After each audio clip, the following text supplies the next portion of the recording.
My name is Karima Benoun. I'm the United Nations Special Rapporteur in the field of cultural rights.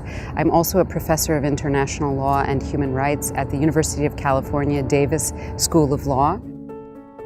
I think forgetting is also a kind of violence. Just to give you one concrete example, it's about to be the anniversary of an attack on the UN headquarters in Algiers by Al-Qaeda in the Islamic Maghreb. One of the victims of that attack was my childhood next-door neighbor, a very great man named Shedli Hamza.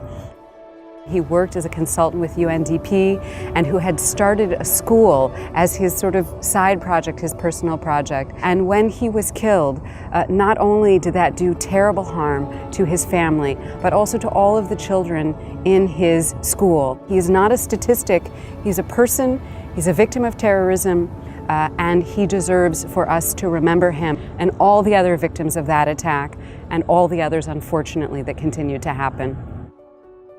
My name is Ndugwa Hassan. I am a co-founder of the Uganda Muslim Youth Development Forum. On the night of July 11th, 2010, I joined three of my colleagues to the Chadondo rugby grounds in Kampala, Uganda. As we enjoyed the game towards the 78th minute, I heard the loudest sound of my life.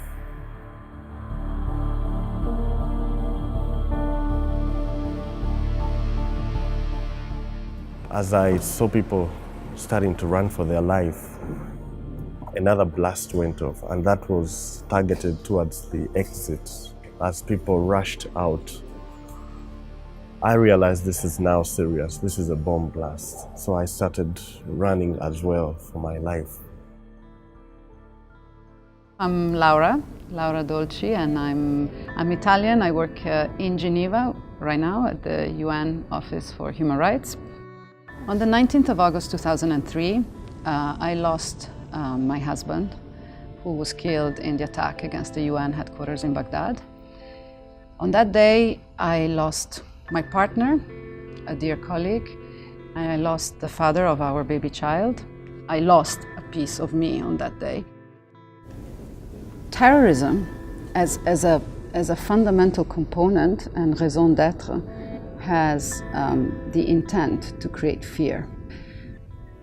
It is possible to react to this by standing up, upholding the values of rule of law, of coexistence, of human being solidarity.